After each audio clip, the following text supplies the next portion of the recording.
Good morning. नमस्ते सगळ्यांना. जय भीम. मी सीमा. स्वागत आहे आपल्या सगळ्यांचं किचन सवंगडी आणि मी या चॅनलमध्ये. तर कसे आहात सगळे? आशा करते की तुम्ही मस्त, स्वस्त आणि आनंदी असाल. तर इथे सकाळचे आता 8:30 वाजत आलेले आहेत आणि आता इथे थोडंसं डस्टिंग वगैरे केलेलं आहे. सोफ्याचं झटकून घेतले सोफ्याचे कवर. कारण की कसं आहे, लहान मुलं वगैरे खेळतात, बसतात, काही ना काही खातात, तर ना तिथे सोफ्यावर पडलेलं असतं काही ना काही. मग ते व्यवस्थित झटकून घेतलं. सोफ्याचे कवर आता व्यवस्थित लावून घेते आणि व्यवस्थित झाडलोट करून लादी वगैरे पुसून घेते. दसरा जवळ आलेला आहे, दिवाळी जवळ आलेली आहे, पण पावसाचं काही थांबायचं नाव नाहीये आणि घराची देखील साफसफाई करायची. तर माझी थोडीशी साफसफाई झालेली आहे किचनची आणि हॉल बाकी आहे, बेडरूम बाकी आहे. पण पाऊस उघडायला तयार नसल्यामुळे काय होतंय, की अंथरुणं म्हणा किंवा मग पडदे वगैरे म्हणा, तर हे धुवायला जमत नाहीये. कारण की ते जर धुतलं तर ते सुकलं देखील पाहिजे आणि नाही सुकलं तर पुन्हा त्याचा एक कुबट वास येईल आणि म्हणून खूप वाट बघतीये मी पाऊस उघडण्याची. पण कसं आहे ना, की आता माझा सगळाच गोंधळ उडणार आहे. कारण की थोडंसं पुढील काही येणाऱ्या दिवसामध्ये माझं शेड्यूलच काहीतरी वेगळं होऊन जाणार आहे.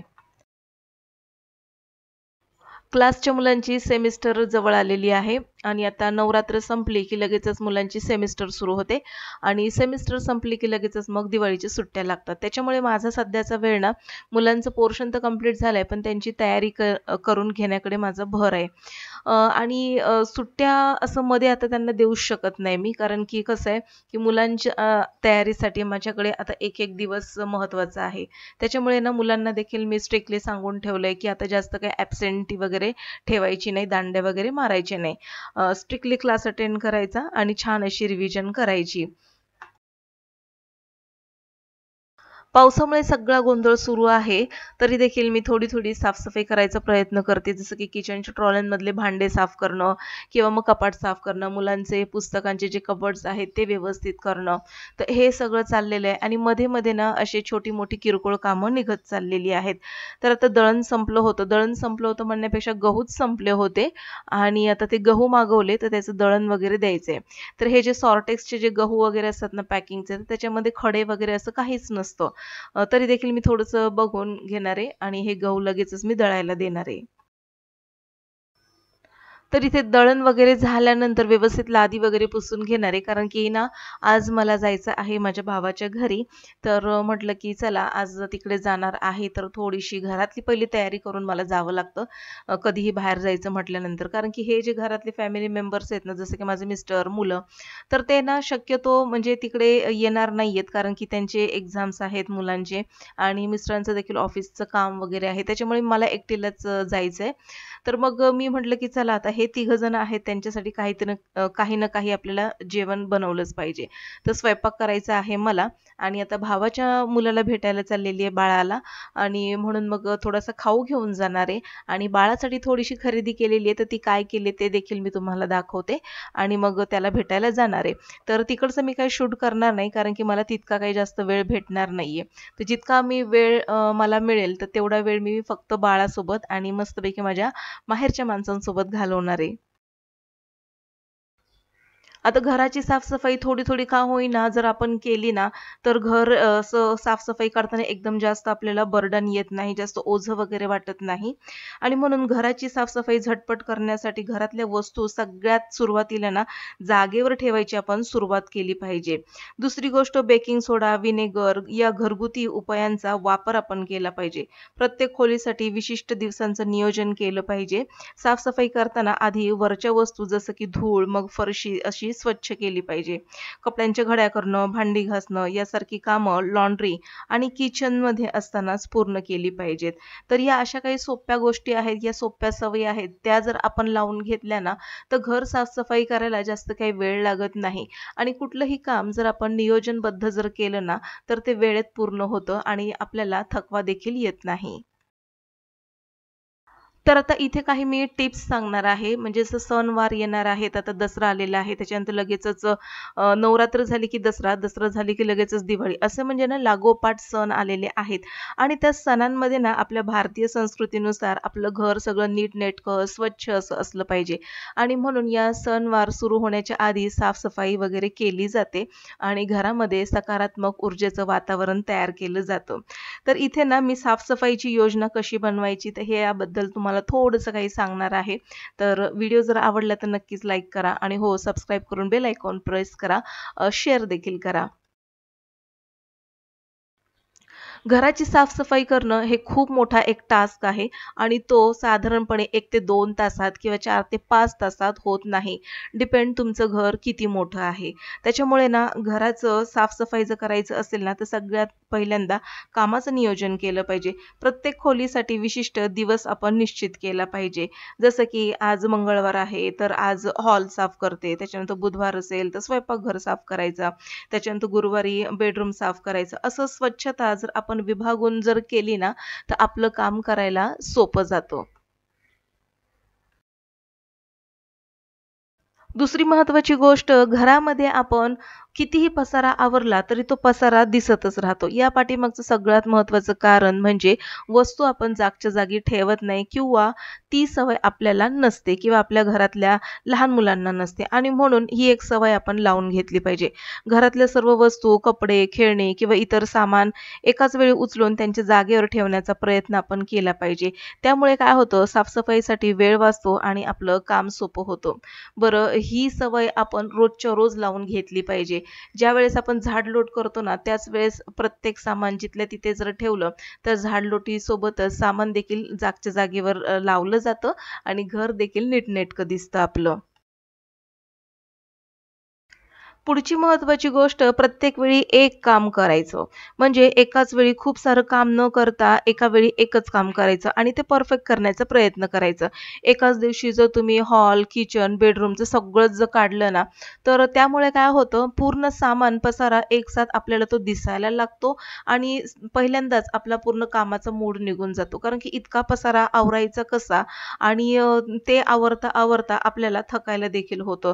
त्यामुळे आपल्याला काय करायचं आहे, प्रत्येक वेळी छोटं-छोटं काम घ्यायचं आहे, लहान-लहान काम करायचं आहे. जसं की बेडरूम आवरा. मध्ये जर तुम्ही गेलात, तर त्याच्यामध्ये देखील आधी सुरुवातीला कपाट आवरायला घ्या. त्यानंतर वरचे फॅन, त्याच्यानंतर वरची धूळ जी खाली पडणार आहे, त्यानंतर फरशीकडे अशा पद्धतीने आपल्याला यायचं आहे. म्हणजे वरती सीलिंगपासून ते खाली लादीपर्यंत असा आपल्या साफ क्रम असला पाहिजे. आता साफ-सफाई करत असताना अशा कोणत्या रूम आहेत बरं, की ज्या पटकन खराब होतात आणि तिथे ही स्वच्छता ठेवलीच पाहिजे. तर ते असे 2 रूम आहेत जसं की स्वयंपाकघर आणि बाथरूमची स्वच्छता. तर आता बघा ना, स्वयंपाक करत असताना स्वयंपाकघरामध्ये तेलकट, पीठ, त्याच्यानंतर चिकट असे डाग पडत असतात. काही ना काही सांडलवण होतच असते. त्याच्यामुळे स्वयंपाक झाल्यानंतर ओट्याची स्वच्छता करणं खूप गरजेचं आहे. यामुळे स्वयंपाकघर अस्वच्छ होणार नाही आणि आपल्याला नंतर जास्त मेहनत देखील करावी लागणार नाही. आणि म्हणून स्वयंपाक करत असतानाच ओट्याची साफ-सफाई करून घ्यायची सवय आणि वस्तू जिथल्या तिथे ठेवण्याची सवय आपल्याला लागली पाहिजे. त्यामुळे साफ-सफाईसाठी जास्त वेळ लागणार नाही आणि किचन देखील आपलं नीटनेटकं, टापटीप आणि स्वच्छ दिसेल. दुसरी महत्त्वाची गोष्ट बेकिंग सोडा आणि व्हिनेगरचा आपण वापर केला पाहिजे घराची साफ करत असताना. किचन हे एक असं ठिकाण आहे जिथे किचनमध्ये चिकटपणा, त्याच्यानंतर सिंक स्वच्छ करण्यासाठी आपण बेकिंग सोडा आणि व्हिनेगरचा वापर केला पाहिजे. तर याचा वापर केल्यामुळे काय होतं, किचनमध्ये असलेले जे किटाणू, त्याच्यानंतर एक प्रकारचा जो दुर्गंध येतो सिंकमधून वगैरे, तर तो देखील जातो आणि एक नैसर्गिक क्लीनर वापरल्यामुळे आपलं किचन स्वच्छ, लख्ख दिसायला लागतं. पुढील महत्त्वाची गोष्ट बाथरूमची स्वच्छता. बाथरूममधील आरसे, डिशवॉश बेसिन आणि टॉयलेट स्वच्छ करण्यासाठी पुन्हा बेकिंग सोडा आणि व्हिनेगरचा वापर जर केला, तर बाथरूममध्ये असलेले आरशावर असलेले जे डाग वगैरे असतात, तर ते पूर्णपणे निघून जातील. आणि कसं आहे ना, जर आपण महागडे क्लीनर वापरण्यापेक्षा घरच्या घरी जर असे क्लीनर वापरून जर आपण स्वच्छता केली, तर आपलं काम देखील सोपं होतं आणि पैसे देखील वाचतात. आता घराची साफसफाई करण्यासाठी मी खूप साऱ्या टिप्स तुम्हाला सांगते, पण त्याआधी ज्यावेळेस आपण नियोजन करत असतो, तर उद्या जर मला घराची साफसफाई करायची, तर साफसफाई करण्यासाठी मला काय-काय हवंय, तर जे साहित्य हवंय, ते त्या सगळ्यांची आधी आपण लिस्ट केली पाहिजे आणि ते सगळं साहित्य आपल्या घरामध्ये आहे की नाही, याची आपण पडताळणी केली पाहिजे. उदाहरणार्थ झाडू, सीलिंग स्वच्छ करण्याचा झाडू म्हणा, त्याच्यानंतर एखादा ब्रश म्हणा, त्याच्यानंतर काही तुमच्याकडे फिनेल वगैरे असेल किंवा मग व्हॅक्यूम क्लीनर किंवा मग लादी पुसायचे कपडे वगैरे ते हे सगळं व्यवस्थित एका ठिकाणी जर ठेवलं, तर मग आयत्या वेळेला साफसफाई करताना आपली धावपळ होत नाही. हाताला पटकन या वस्तू लागतात आणि पटापट आपण साफसफाईला सुरुवात करू शकतो. आता अशा काही छोट्या गोष्टी आहेत, तर त्या तुमच्याशी शेअर करते. तर फरशी पुसत असताना मॉपच्या पाण्यामध्ये म्हणजे जे पाणी आपण घेणार आहोत, तर त्यामध्ये बेकिंग सोडा, व्हिनेगर टाकायचा आणि त्याने आपण फरशी पुसू शकतो. तर यामुळे काय होते, फरशी स्वच्छ राहते आणि जंतूही मरतात. दुसरी महत्त्वाची गोष्ट, जर तुमच्याकडे आणखीन जर साहित्य तुम्हाला वापरायचं असेल, जर हे नैसर्गिक क्लीनर व्यतिरिक्त जर तुम्हाला आणखीन वेगळं वापरायचं असेल, तर पाण्यामध्ये थोडंसं मीठ, त्याच्यानंतर व्हिनेगर आणि थोडासा कापूर हे जर तुम्ही घालून आणि लवंगाचं 2 थेंब जर घालून तुम्ही लादी जर पुसली ना, तर खूप छान अशी लख्ख लादी निघते आणि सगळ्यात महत्त्वाचं घरामध्ये कापूर, लवंग याचा एक छान असा सुगंध दरवळत राहतो आणि लादी देखील आपली निर्जंतुक होते. आता घराची साफ-सफाई ज्यावेळेस काढतो, त्यावेळेस वेळेला अजिबातच बंधन नसतं. म्हणजे साफ-सफाई इतक्याच वेळेमध्ये पूर्ण होईल याची आपण खात्री देऊ शकत नाही आणि म्हणून वेळेचं नियोजन करणं फार गरजेचं आहे. लॉन्ड्री किंवा धुण्यासारख्या कामांसाठी टायमर आपण लावून ठेवला पाहिजे, जेणेकरून आपण एकाच वेळी अनेक कामं पूर्ण करू शकतो. जसं की आता बघा, वॉशिंग मशीन आहे आणि त्या वॉशिंग मशीनला एक ठराविक वेळ असा फिक्स असतो, की 30 मिनिटासाठी लावली तर 30 मिनिटामध्ये बरोबर ते कपडे जे आहेत ते धुवून पूर्णपणे निघतात. तर अशा वेळेस आपण वॉशिंग मशीनचा उपयोग करू शकतो आणि सणासुदीला आपण मोठे-मोठे कपडे, अंथरुणं, त्याच्यानंतर पडदे वगैरे हे सगळं काढत असतो. तर अशा वेळेस स्वतः देखील न थकता अशा गॅजेटचा आपण वापर केला पाहिजे. वॉशिंग मशीनमध्ये कपडे खूप सुंदर असे स्वच्छ धुतले जातात आणि सगळ्यात महत्त्वाचं असे कोरडे देखील होतात. त्याला थोडीशी जरी हवा किंवा ऊन जरी लागलं ना, पटकन ते कपडे सुकून जातात. आणि म्हणून आता पाऊस पडतोय. पाऊस खरंच जर उघडला ना, तर पटापट हे कपडे एकाच दिवसामध्ये सगळे कपडे धुतले जातील माझे आणि पटकन सुकले देखील जातील. पण सगळ्यात महत्त्वाचं, पाऊस हा उघडला पाहिजे. नाहीतर मग असं होईल, पाऊस उघडला नाही आणि नुसतेच सगळे कपडे धुवून टाकले, तर त्या साफ काहीच महत्त्व राहणार नाही. आता पुढची महत्त्वाची गोष्ट म्हणजे आपल्या घरामध्ये म्हणजे प्रत्येकाच्याच घरामध्ये थोडंफार काही ना काही फर्निचर हे असतंच आणि म्हणून हे फर्निचर नियमित पुसण्याची सवय आपण लावून घेतली पाहिजे.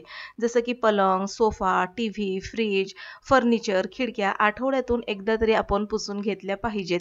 त्यामुळे काय होतं, की सततची धूळ जी आहे आणि चिकटपणा जो आपल्याला त्या वस्तूंवर जाणवतो, तो आपल्याला जाणवणार नाही आणि एकाच वेळेस जसं की एकदम डीप क्लीनिंग आपण वर्षातून 2 ते 3 वेळा काढतो, तर त्यावेळेस जो आपल्याला थकवा किंवा मग जे कामाचा नकारात्मकपणा जो जाणवतो ना, तो जाणवणार नाही. आता सगळ्यात महत्त्वाची गोष्ट साफ-सफाईची सुरुवात कुठून करायची? तर मला असं वाटतंय सुरुवात ही आधी आपण बेडपासून केली पाहिजे. साफ-सफाईची सुरुवात बेडपासून जर आपण केली ना, तर बेड व्यवस्थित झाल्यानंतर आपल्याला संपूर्ण घर स्वच्छ वाटू लागतं. आणि कसं आहे पूर्णपणे घर साफ केल्यानंतर एकत्रितच आपण जे चित्र नंतर बघणार आहोत ना, साफ झाल्यानंतर ते खूप छान असं वाटतं आणि प्रसन्न आपल्याला वाटायला लागतं. पुढची महत्त्वाची गोष्ट साफ-सफाई करत असताना घर एकदम स्वच्छ करण्याची चिंता करू नये. तर साफ-सफाईचे छोटे-छोटे भाग केले पाहिजेत आणि ते भाग आपण पूर्ण केले पाहिजेत. यामुळे आपल्यावरती जास्त ताण येणार नाही आणि छोटे-छोटे भाग केल्यामुळे साफ ही पटपट होत असल्याचं आपल्याला जाणवतं. तर अशा प्रकारे सणासुदीसाठी आपण जी घराची साफ करतो आणि त्याचं नियोजन अशा पद्धतीने जर केलं ना, तर घराची साफ पटकन होईल, थकवा येणार नाही आणि सकारात्मकता आपल्या घरामध्ये जाणवेल. तर आता हे सगळं तुम्हाला सांगत असताना मी सकाळपासून माझी कामं काय-काय केली ते तुमच्याशी शेअर केलेलं आहे. तर मुलांसाठी खाऊ काय न्यायचा म्हणून मग मी इथे ना केक बनवलेला आहे. तर माझ्या मताप्रमाणे मला असं वाटतंय, आता इथे मी स्पॉन्ज केक बनवलेला आहे व्हॅनिला फ्लेवरचा आणि अंड टाकून बनवलेला आहे. हा अंड्याचा केक आहे आणि सोबतच इथे दुपारच्या जेवणामध्ये अंडा करी बनवलेली आहे. तर दोन्हीही काम एकत्रच चालू होते. तर अंडा करी मी एका साईडला केलं आणि एका साईडला मी केक बेक करण्यासाठी ठेवला. ओव्हन आहे, पण आता तो ओव्हन वरतून खाली काढा आणि मग पुन्हा त्याच्यामध्ये हे सगळं केक वगैरे बनवून बेक करा. तर त्याच्यासाठी मग पुन्हा खाली पसारा करण्याची माझी इच्छा नव्हती म्हणून मी हा भांड्यामध्ये केक बेक केलेला आहे. खूप छान असा बेक झाला केक आणि जास्त वेळ देखील लागला नाही. साधारणपणे 20 ते 25 मिनिटामध्ये बेक झालेला आहे हा केक. तर त्या या केकची रेसिपी मी तुमच्याशी शेअर केलेली आहे. पण जर काही समजलं नसेल तर तुम्ही मला कमेंटमध्ये लिहू शकता. मी तुम्हाला त्याची रेसिपी नक्कीच शेअर करेन. तर आता इथे मला सांगायचंय केक बनवताना मी आदल्या दिवशी खूप वेगळं प्लॅनिंग केलं होतं. खरं तर मला हा व्हॅनिला चा केक बनवायचा नव्हता. व्हॅनिला स्पॉन्ज केक बनवायचा नव्हता. खरं तर मला इथे ना व्हॅनिला चॉको केक बनवायचा होता आणि माझ्या फ्रिजमध्ये एक चॉकलेट कंपाउंड असं एका डब्यामध्ये मी म्हणजे डब्यामध्ये ठेवलं होतं. तर मला असं वाटलं की मी आयत्या वेळेला केक बनवताना ते चॉकलेट कट करून त्याचे असे तुकडे या केकमध्ये घालेल. पण मी ज्यावेळेस ते ओपन करून बघितलं तर ते डार्क कंपाउंड चॉकलेट नव्हतं. तर ते व्हाईट चॉकलेट होतं. मग आता व्हाईटमध्ये व्हाईट काय बरोबर वाटणार नाही. म्हणून मग मी काय केलं सिंपल आपलं व्हॅनिला फ्लेवरचा स्पॉन्ज केक बनवला आणि त्याच्यावरती डेकोरेशन म्हणून थोडेसे ड्रायफ्रूटचे तुकडे घातलेले आहेत. तर आम्ही तरी निदान नवरात्रीची देवी वगैरे असं काही म्हणजे बसवत पण नाही आणि इतकं काही मानत पण नाही. त्याच्यामुळे काय आहे, की इथे आम्ही अंडी वगैरे मी केक वगैरे बनवलेले अंड्याचा वगैरे आणि आम्ही स्वतः देखील अंडा करी वगैरे बनवलेली आहे. तर केकचे थोडेसे पीस मी कट केले आणि आता हे केक कसा झालाय तो देखील मी तुम्हाला सांगते आणि मला नाही वाटत हा केक आता जास्त वेळ राहील म्हणून साधारणपणे उद्यापर्यंत हा सगळा संपून जाईल. तर यातला थोडासा केक मी भावाच्या मुलासाठी घेऊन जाणार आहे आणि हा जो केक आहे तो अर्धा राहिलेला तो मुलांसाठी ठेवणार आहे. म्हणजे मुलं कसं अर्ध्या वेळेमध्ये, मधल्या वेळेमध्ये भूक लागली की काही ना काही बघत असतात, फ्रीज चेक करत असतात. तर मग असा काही खाऊ बनवून ठेवायचा. आयत्या वेळेला ते स्वतःच हाताने घेतात आणि खात असतात. तर खूप सुंदर असा केकचा स्पॉन्ज तयार झालेला आहे आणि तो मी बाहेरच एका पॅनमध्ये तो बेक केलेला आहे. तर इतका छान असा केक आपण घरामध्ये बनवू शकतो. तर बाहेरून विकत घेण्यापेक्षा म्हटलं की चला आज बाळाला मस्तपैकी माझ्या हातचा केक खाऊ घालते. तर असा होता आजचा माझा दिवस आणि आज मी काही तुम्हाला साफसफाईसाठी टिप्स सांगितल्या आहेत. त्या कशा वाटल्या मला कमेंटमध्ये नक्की कळवा आणि हो आजचा व्हिडिओ आवडला असेल तर नक्कीच लाईक करा आणि कमेंट देखील करा. तर सबस्क्राईब करून बेल आयकॉन प्रेस करा आणि भेटू अशाच एका इंटरेस्टिंग व्लॉग सहित. तोपर्यंत बाय.